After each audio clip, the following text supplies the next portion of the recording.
Greetings, demons, and welcome to Warhammer Weekly, episode 29. So, after last week with the 40-minute video that we ended up because of the Nova Open, there isn't actually comparatively anything to talk about, really. There's 4 topics, really, and one of those is a bit of a stretch.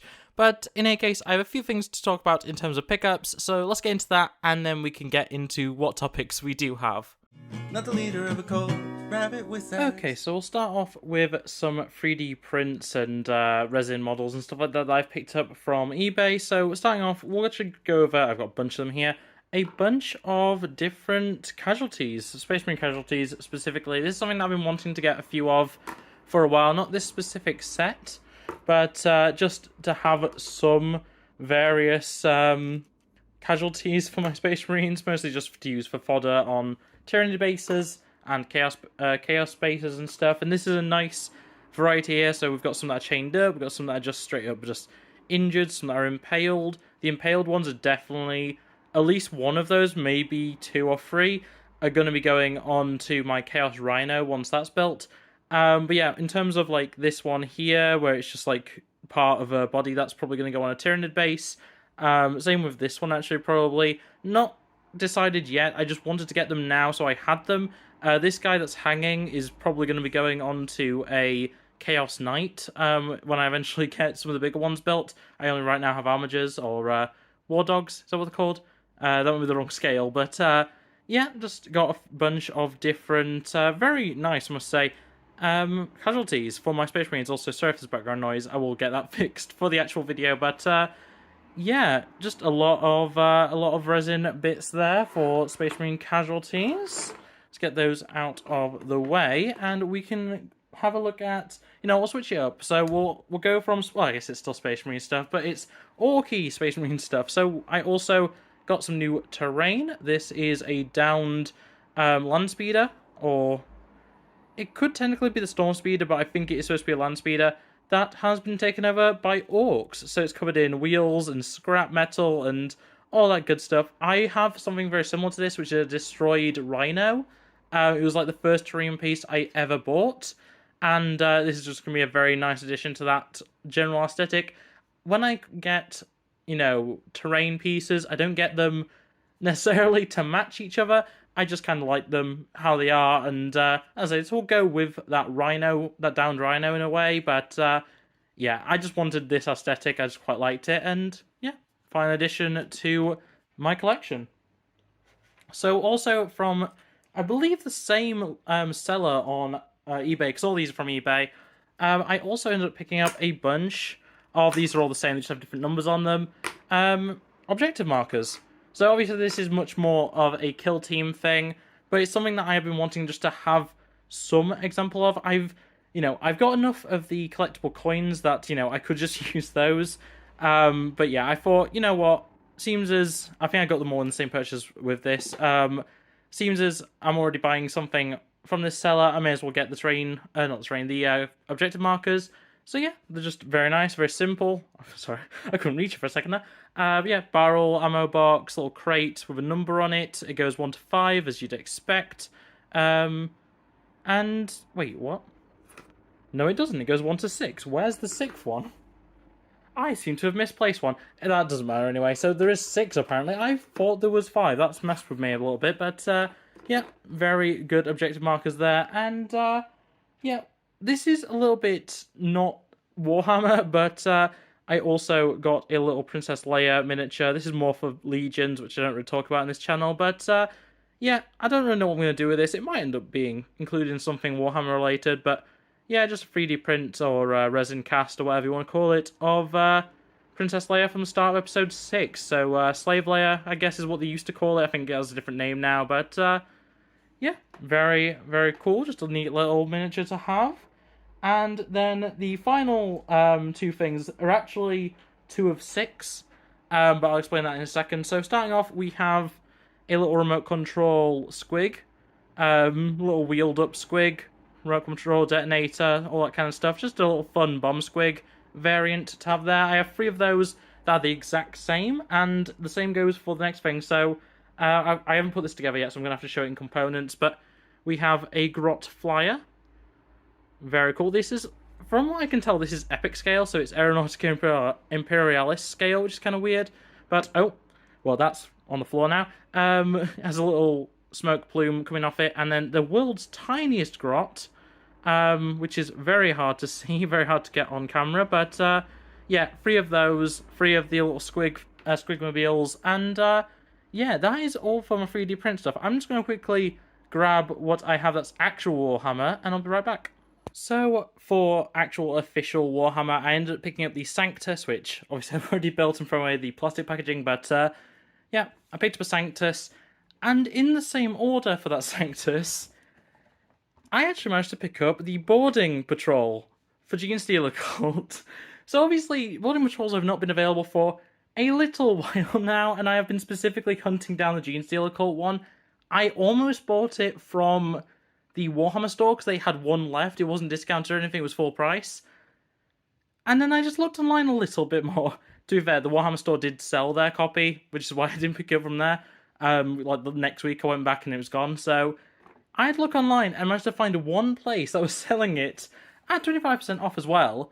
And yeah, I managed to pick it up. I now have the Boarding Patrol for Genestealer Cult.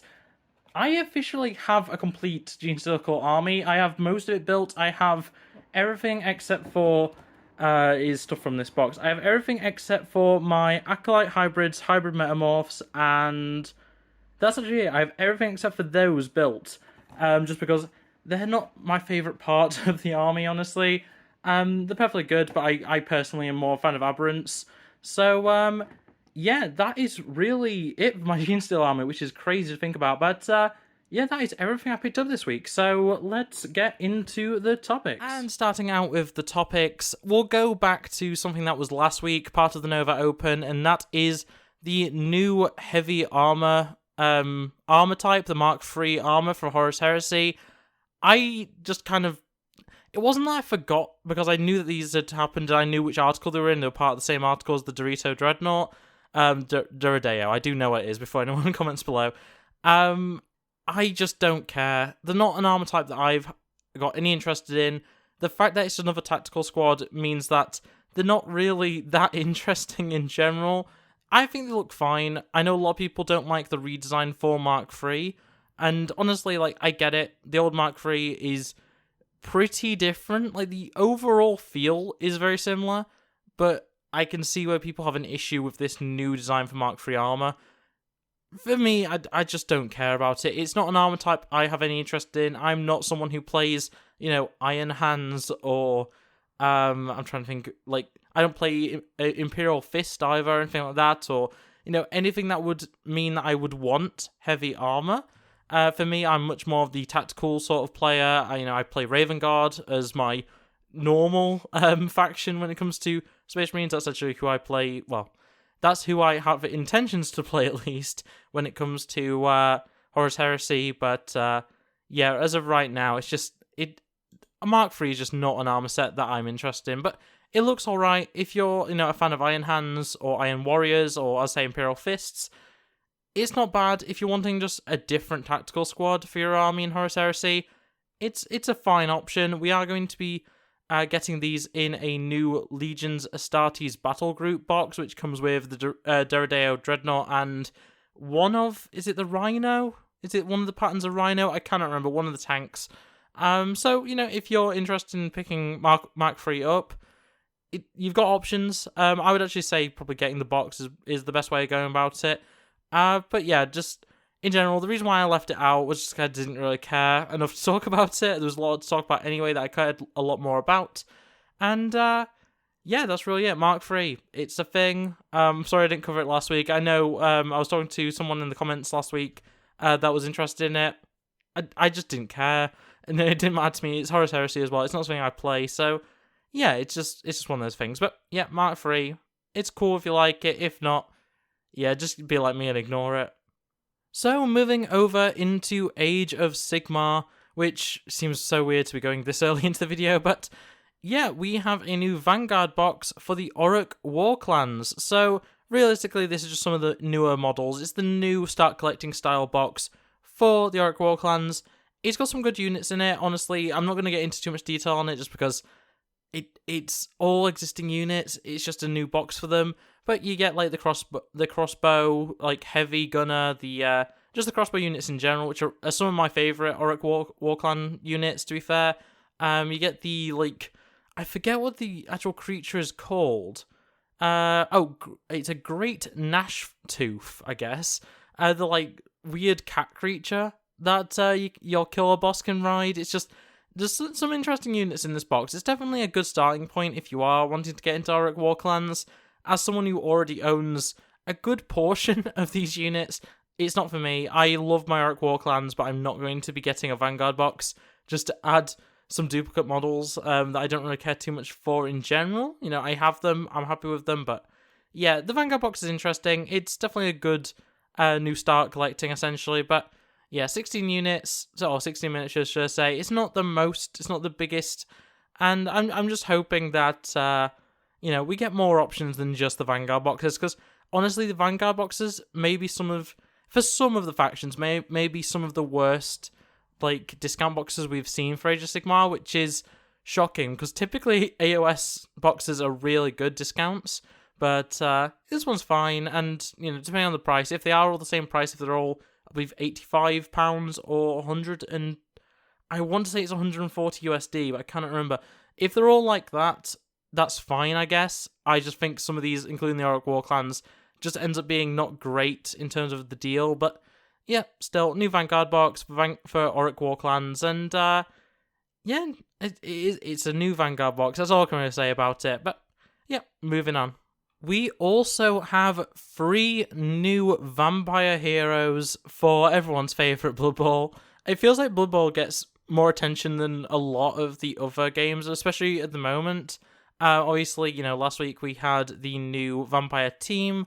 Week before that, I think we had another team as well. Week before that, we had another star player. It's just, we've got a lot of Blood Bowl stuff happening right now. And, honestly, these are cool. There is the Vargeist, which is kind of like your bat form, the actual, like, true vampire appearance, like, bat face, bat wings sort of look, which looks very, very nice. We also have Captain Karina von Rees, who is a vampire pirate, I suppose.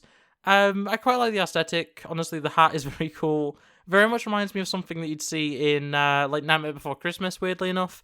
But it's a Blood Bowl character. She looks fine, I guess, but nothing all too interesting. And then we also have, and I think personally for me, this is the most interesting of the models, even though I don't really care about any of them. We have Count Luther von Drakenborg, who is your typical vampire. Like, your typical, like, true, old-fashioned, like, Count Dracula type vampire, which is very interesting to see. It feels like a little while since I've seen a model that's this classic in its depiction of vampirism, but, he's got a little, like, bat belt-looking thing. He's, like, gesturing for you to come over to him. He's got, like, the little skull on his knee pad and stuff. Just overall, a very nice model. And I believe all of these, as pretty much always, are going to be in resin. And that's to be expected really with Blood Bowl. I don't mind any of these. I think they all look pretty good. If I was playing Blood Bowl and if I was playing vampires specifically, very nice star players to be adding. But all in all, nothing too interesting, especially for someone like me that doesn't really care about Blood Bowl too much, outside of what I can do to modify them into regular AOS units, or fantasy units, or whatever else. But, some new star players for vampires, can't complain about that. They all look very good, and, I guess we can move on. And, unfortunately, that actually brings us to the final topic, which is the Rumour Engine for the 5th of September 2023. It's been a really short week. I don't know what to make of it, but yeah, this time around for the Rumour Engine, we have a spear with a skeleton on it. It appears to be either, I actually want to say it's a vampire skeleton, though it could very easily just be a human skeleton that has a bit of, like, torn flesh on it. It looks very interesting. It could be any number of factions, honestly. I'm not going to try and put a prediction out there. It looks very AOS to me, or very, fantasy in general, so it might be Old World, or it might be, one of the various other fantasy-style Warhammer games, but yeah, that's what it screams to me. I don't personally think it's going to be a 40k thing. Obviously, we're not going to find out about what it is exactly for a long time, but yeah, it looks interesting. It's very nicely sculpted and everything. And just one of those things that exists, I guess. It's a very boring Rumour Engine for a very short week, unfortunately. And yeah, really, that is all there is to say. So on that note, that is going to be it for this episode. So I hope you enjoyed. If you did, make sure to like it, subscribe if you're new and ring that bell so you never miss an upload. Otherwise, comment below about anything that caught your eye, even if it's something that I picked up. If you're interested in any of the 3D prints that I got, I'll do a few links. If the eBay listings are still up, I'll link to those. But yeah, otherwise, there's not really much to say. So thanks for watching. I hope you enjoyed. Hope to see you next time, and I'll see you next. Oh, I said that already. Wow, I'm great at outroing. Bye. Look at the screen, you'll be fine. Culture's a disease, but worlds divide. I just wanna tell